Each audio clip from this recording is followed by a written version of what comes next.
Hey, McGinn, happy St. Patrick's Day. It's good to see you. It's Mr. Lohn, and that means it is time to kick off this newest week with a read aloud. And what makes more sense than something involving a leprechaun? As I made my way through the building this morning on my way to the library, I noticed a few leprechauns did some damage to our classrooms. They get us every single year. All right, well, we're going to do a story today that is called Leprechauns Never Lie. I hope you enjoy it.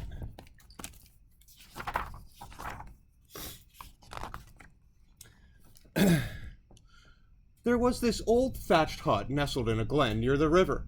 Ninny Nanny and Graham lived there together. Each had only the other and no more.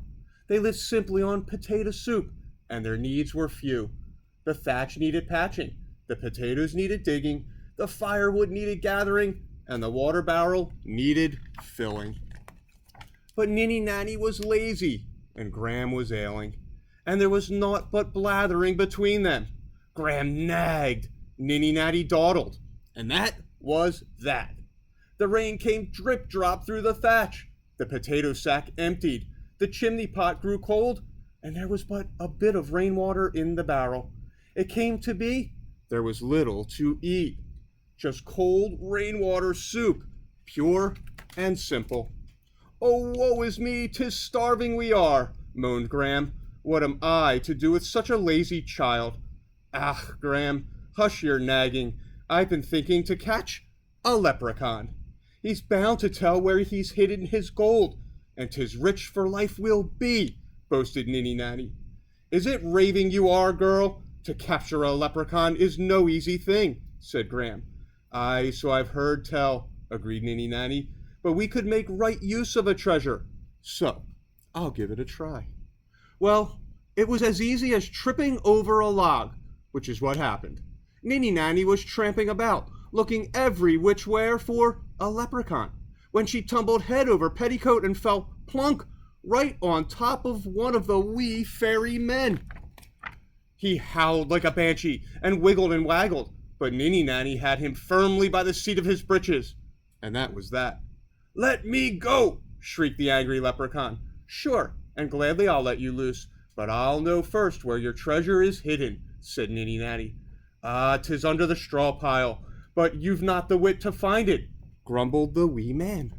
"We'll see about that," said Ninny Nanny, as she carried him, squirming and kicking, to show Graham her prize. And wasn't she pleased? They tied him firmly into a potato sack, and Graham watched that he didn't waggle away. Well, Ninny Nanny started pitching straw this way and that. "Sure, and 'tis witless and lazy she is," hissed the leprechaun to Graham. "She'll find no treasure in the mess she's making." "I heard that, and you'll not fool me." "Leprechaun," said Ninny Nanny, and she lifted the straw gently, searched through it bit by bit, and carried it up to the roof, out of the way. Sure, and the whole of the straw pile was upon the roof, and not a mite of gold to be found. And that was that. "'Tis a liar you are, leprechaun," bawled Ninny Nanny. "Ah, a liar I'm not. Hidden under the straw it was, but I just now recall that the mice were nosing about, so I moved it under the big oak tree, and covered it with branches," said the leprechaun. "Stack the branches here by the door, Ninny Nanny," said Graham. "I'll sort through them for any stray coins." Ninny Nanny carried and stacked the branches. Graham examined every stick. The leprechaun scowled. Ninny Nanny raked up the last few twigs and found no speck of treasure under the tree. And that was that. "He's lying again, Graham," howled Ninny Nanny. "Ah, liar I'm not. Hidden under the tree it was. But I remember now that I moved it to a safer place," mumbled the leprechaun. "Speak up and tell me where you've hidden the gold," demanded Ninny Nanny, shaking him till his wee head wobbled. "The river," squawked the leprechaun. "I put it under the river." "Sure, and I'm not believing that. How did you get it under the river, and how am I going to get it out?" asked Ninny Nanny. "I've told you where, but I'll not tell you how," grumbled the leprechaun. Ninny Nanny got the bucket and started to bail out the river. She was tossing water onto the riverbank at a furious rate. "'Tis witless you are, girl," laughed the leprechaun. "Can't you see all that water sliding back where it came from?" And he was right, of course. So Ninny Nanny emptied her bucket into the water barrel till the barrel was full to overflowing. But the river was as deep as before. And that was that. Sure and 'tis a liar you are, Leprechaun, wailed Ninny Nanny, and 'tis throwing you into the river I am. Don't be hasty, girl, begged the Leprechaun. A liar I'm not, just forgetful at times. I remember clearly now. I buried my treasure in your very own potato patch. I'm not believing you, Leprechaun. 'Tis another lie you're telling me, said Ninny Nanny. Then 'tis foolish you are, girl, said the wee man, for leprechauns never lie. Aye, I've heard tell. They're bound by fairy law to tell the truth, said Graham. Ah, I'll believe that when I see it, grumbled Ninny Nanny, as she went to fetch the spade. Ninny Nanny dug and grubbed about in the potato patch. Graham smiled to see all the potatoes scattered about.